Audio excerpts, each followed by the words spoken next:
I always dreamt of doing the job I do now. You know, I was always kind of the kid who could climb the highest tree and was always getting stuck in quick mud and everything. And if you said to me when I was 6 that I could have a job doing essentially what I was doing then, I would have felt very lucky.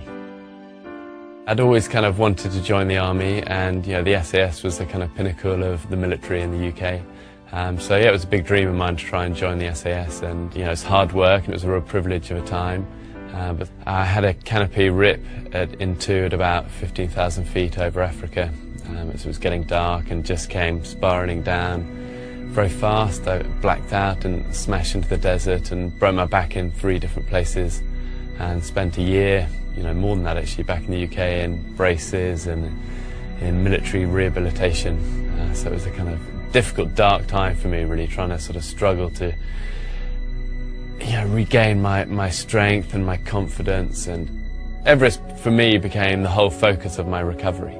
Everest had been a dream of mine since I was a young kid, and I'd been taught to climb by my dad when I was like 4 or 5, and he'd given me this picture of Everest, and that became a huge dream of ours together. But I think sometimes in life it takes a real knock to make you realise what you really, value and want to go for.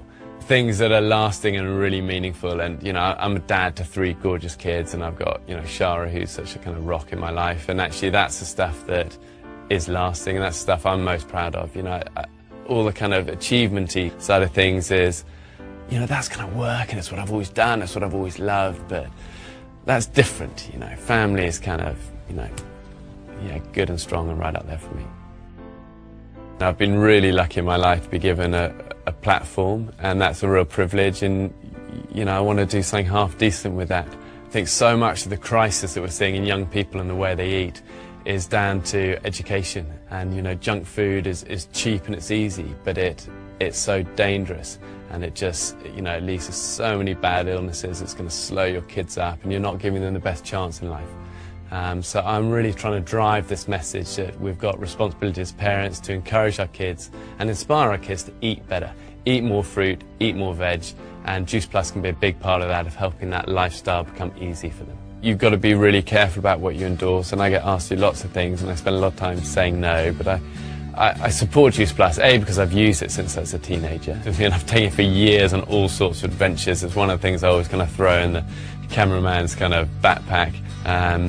Just because it's going to help your immune system, it's going to help your reserves, and reserves and immune systems are 2 things that take a real hammering for me. And also, so much of the research we all read about is that your body can't absorb a lot of synthetic multivitamins that we see, and it's such a huge industry, and the research keeps telling us that our body can only really absorb things in a natural format. Raw fruits and raw vegetables are the best thing for us. But we don't all eat enough of that raw fruit and veg. Juice Plus is a really good natural way of getting fruit and veg in an easy capsule, just to top up what we should be having anyway every day. Your body's a machine. You've got to put the good stuff in if you're going to get the good stuff out. And Juice Plus is a huge part of that for me and my family. And Juice Plus always talk about living life to the plus. So I just say that to my kids: listen, if you want to live life to the plus, take your Juice Plus.